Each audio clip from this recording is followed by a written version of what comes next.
अस्सलामुअलैकुम प्यारे दोस्तों, सोशल मीडिया पर ओवैसी साहब को लेकर एक खबर बहुत तेजी के साथ वायरल कराई जा रही है, जिसमें ये लिखा जा रहा है कि ओवैसी साहब डरकर पाकिस्तान भाग गए हैं और बहुत सारे मुसलमान भी ओवैसी साहब से भड़क चुके हैं।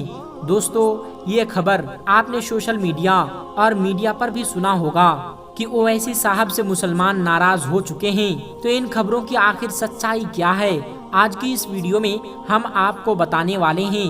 तो आप इस वीडियो को छोड़कर कहीं मत जाइएगा। जो सच्चा मुसलमान होगा वही इस वीडियो को पूरा आखिर तक जरूर देखेगा। और ओवैसी साहब से मोहब्बत करने वाले, मुसलमानों से मोहब्बत करने वाले इस वीडियो को एक लाइक करें और कमेंट बॉक्स में ओवैसी साहब का नाम जरूर लिखें। दोस्तों, जब से ओवैसी साहब ने संसद में शपथ लेने के बाद जय फिलिस्तीन का नारा लगाया है, तब से लेकर अब तक चाहे मीडिया हो या सोशल मीडिया हो, अनभक्त हो या बीजेपी वाले हो, सब के सब ओवैसी साहब के पीछे हाथ धोकर पड़े हुए हैं और झूठी सच्ची हर तरह की खबरें चलाई जा रही है। और गोदी मीडिया जो है वो तो यहाँ तक की खबर चला रही है कि असदुद्दीन ओवैसी की सांसद की सदस्यता रद्द हो गई है। ओवैसी साहब को जेल होने वाली है। कुछ दिनों में ओवैसी साहब को निलंबित कर दिया जाएगा। और जो अनभक्त हैं वो सोशल मीडिया पर तरह तरह की खबरें चला रहे हैं कि ओवैसी साहब पाकिस्तान भागने वाले हैं। असदुद्दीन ओवैसी साहब डर के मारे पाकिस्तान भाग जाएंगे। ओवैसी साहब डर कर सऊदी अरब भाग जाएंगे। दोस्तों, अगर आप मीडिया और सोशल मीडिया उठाकर देखें तो ये तमाम बातें भरी पड़ी है। और हमारे कुछ भोले भाले मुसलमान जो हैं वो इन बातों पर यकीन कर लेते हैं। दोस्तों, हम आपको बता दें कि दरअसल हुआ यूं कि जब 25 जून को ओवैसी साहब ने शपथ लिया तो शपथ लेने के बाद में जय भीम, जय मीम, जय तेलंगाना और जय फिलिस्तीन और अल्लाह अकबर का नारा लगाया। बस इतना ही कहना था। तो जितने भी संसद में बीजेपी वाले थे वहीं पर उन लोगों ने हंगामा करना शुरू कर दिया। और जब ये वीडियो सोशल मीडिया पर वायरल होने लगे तो जितने भी अनभक्त थे उनको बहुत ज्यादा मिर्ची लगी, क्योंकि अनभक्त इजराइल को सपोर्ट करते हैं। अब अनभक्त इजराइल का सपोर्ट सिर्फ इसलिए कर रहे हैं क्योंकि इजराइल फिलिस्तीन पर हमला कर रहा है, जिसमें मुसलमान मारे जा रहे हैं। और अनभक्तों का इजराइल का सपोर्ट करने का सिर्फ एक ही मकसद है कि इजराइल मुसलमान को मार रहा है। तो ओवैसी साहब का संसद में जय फिलिस्तीन का नारा उनको मिर्ची की तरह लगा, इसीलिए वो लोग ओवैसी साहब के घर पर हमला करने के लिए पहुंच गए। उनके घर पर स्याही फेंकी और आई सपोर्ट इजराइल का पोस्टर भी लगाया। जब इन सब चीजों से बात नहीं बनी तो सोशल मीडिया पर ओवैसी साहब को लेकर तरह तरह की झूठी अफवाहें फैलाई जा रही है। जैसे कि ये अफवाह फैलाई जा रही है कि ओवैसी साहब जेल के डर से, गिरफ्तारी के डर से पाकिस्तान भाग गए हैं। दोस्तों, दरअसल ऐसा कुछ नहीं है, बल्कि ओवैसी साहब अपने घर हैदराबाद में आराम कर रहे हैं। और ये सब जो गोदी मीडिया हैं और जो ये सोशल मीडिया पर खबरें चलाई जा रही है कि मुसलमान ओवैसी साहब के खिलाफ हैं, तो ये सब एक झूठी प्रोपेगेंडा है। गोदी मीडिया क्या करती है, अपने ही आदमियों को इकट्ठा करके उनको टोपी कुर्ता पहनाकर उनसे उल्टी सीधी बातें बुलवाई जा रही है और फिर ये दिखाने की कोशिश करती है कि मुसलमान ओवैसी साहब के खिलाफ हैं। दोस्तों, दरअसल ऐसा कुछ भी नहीं है। और जो गोदी मीडिया इस बात को दिखाने में लगा हुआ है कि ओवैसी साहब की संसद की सदस्यता रद्द हो जाएगी, तो यहाँ पर आपको सिर्फ इतना ही बताना चाहेंगे कि संसद में फिलिस्तीन का नारा लगाना या अल्लाह अकबर का नारा लगाना कोई कानूनन जुर्म नहीं और ना ही संविधान के खिलाफ है। अब जब ना तो संविधान के खिलाफ है और ना ही कानूनन जुर्म है, तो यहाँ पर उनको सजा किस बात की मिल सकती है। गोदी मीडिया सिर्फ चिल्लाती रहेगी और कुछ होने वाला नहीं है, क्योंकि ओवैसी साहब ऐसा कुछ काम नहीं करते और ना ही कर सकते हैं जो संविधान और कानून के खिलाफ हों, क्योंकि वो संविधान और कानून को फॉलो करने वाले शख्स हैं। उनको पता है कि कहां पर क्या बोलना चाहिए और कहां पर क्या नहीं बोलना चाहिए। वो एक अच्छे खासे पढ़े लिखे शख्स हैं, लंदन से वकालत की डिग्री यूं हासिल नहीं की। तो मेरे प्यारे दोस्तों, मीडिया पर खबरें चलाना या सोशल मीडिया पर अफवाह फैलाना, इन लोगों को लगता है कि इससे ओवैसी साहब डर जाएंगे। दोस्तों, जब ओवैसी साहब के घर पर हमला हुआ तो तब ओवैसी साहब नहीं डरे, बल्कि उन्होंने जवाब में ये बात कही कि 2 कौड़ी के गुंडे जो मेरे घर को निशाना बनाते हैं उससे मुझे डर नहीं लगता। सावरकर जैसी कायरता हरकतें बंद कर दो और मेरा सामना करने के लिए हिम्मत जुटाओ। स्याही फेंकना या पत्थर फेंकने के बाद भाग मत जाना।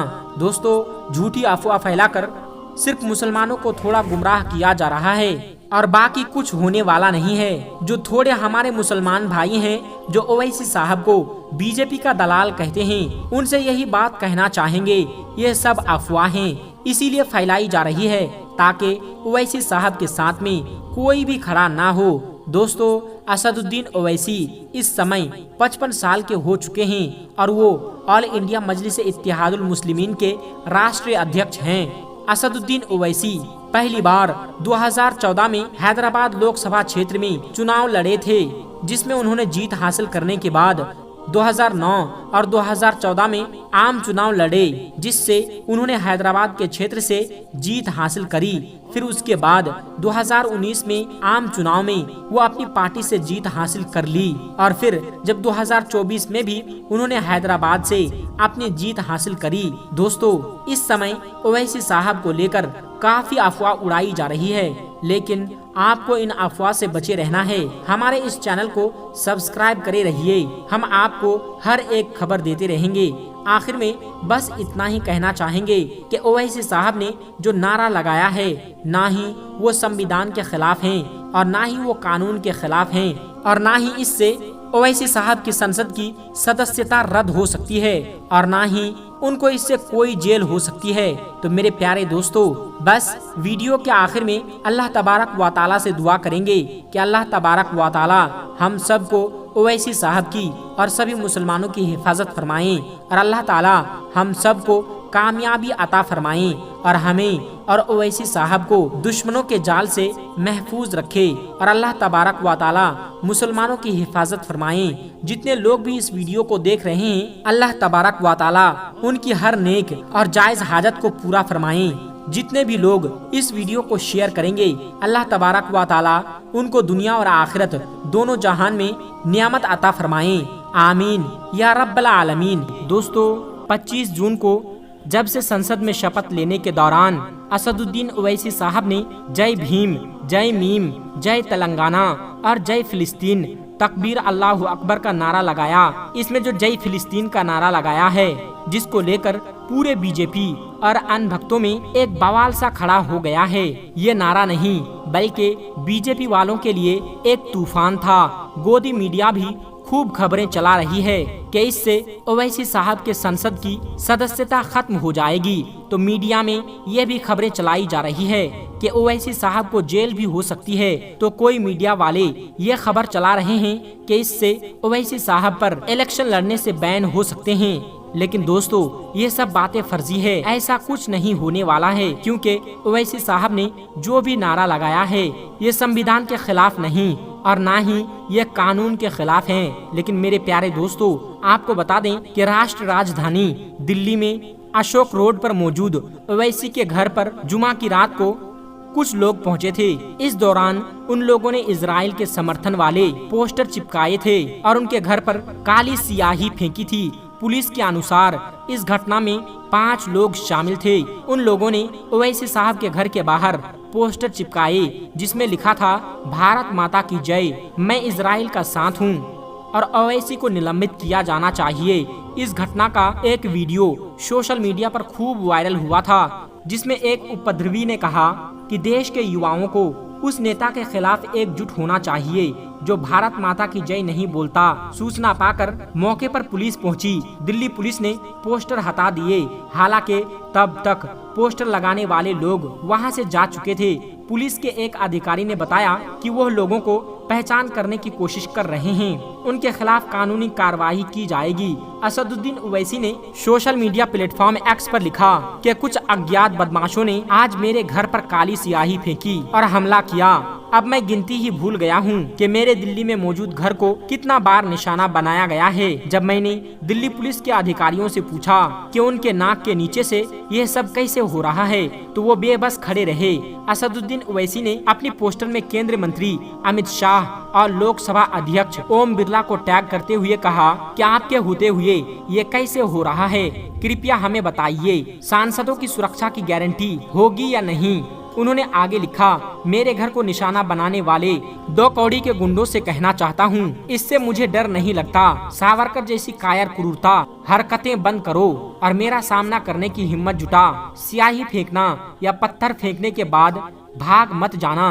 दोस्तों, आपको बता दें कि जिन लोगों ने ओवैसी साहब के घर पर स्याही फेंकी और पोस्टर लगाया था, पुलिस ने उन 5 आरोपियों को गिरफ्तार कर लिया है। दोस्तों, अगर आप सोशल मीडिया उठाकर देखेंगे तो वहां पर तरह तरह की बातें की जा रही है। यहाँ तक कि ओवैसी साहब को जान से भी मारने की धमकी दी जा रही है। ये भी कहा जा रहा है कि ओवैसी पर हमला भी हो सकता है।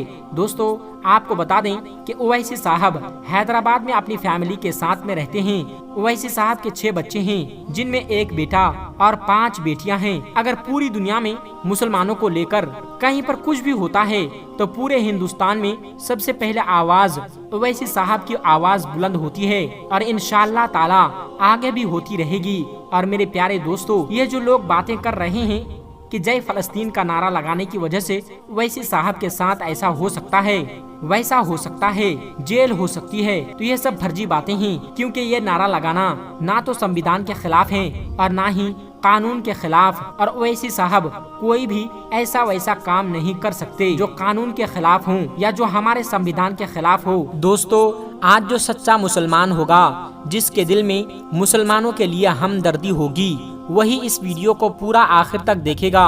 और असदुद्दीन साहब से मोहब्बत करने वाले इस वीडियो को एक लाइक जरूर करें। दोस्तों, जब कहीं पर भी कुछ भी मुसलमानों के खिलाफ होता है तो सिर्फ एक ही नाम सामने उभर कर आता है, वो है असदुद्दीन ओवैसी। जी हाँ दोस्तों, असदुद्दीन ओवैसी साहब ही वह हस्ती हैं जो मुसलमानों की आवाज को बुलंद करते हैं, मुसलमानों के साथ खड़े होते हैं। दोस्तों, असदुद्दीन ओवैसी ने हैदराबाद से BA तक की पढ़ाई की और उसके बाद से लंदन चले गए। वहाँ पर उन्होंने बैचलर ऑफ लॉ बैरिस्टर की पढ़ाई की। असदुद्दीन ओवैसी साहब सिर्फ राजनेता नहीं बल्कि वह एक वकील भी हैं। असदुद्दीन पहली बार 2004 में हैदराबाद के लोकसभा क्षेत्र से सांसद चुने गए। उसके बाद वो 2009 और 2014 में भी हैदराबाद क्षेत्र से सांसद चुने गए। 2019 के आम चुनाव में वो अपनी पार्टी ऑल इंडिया मजलिस इत्तेहादुल मुस्लिमीन से फिर से हैदराबाद क्षेत्र से उम्मीदवार हुए।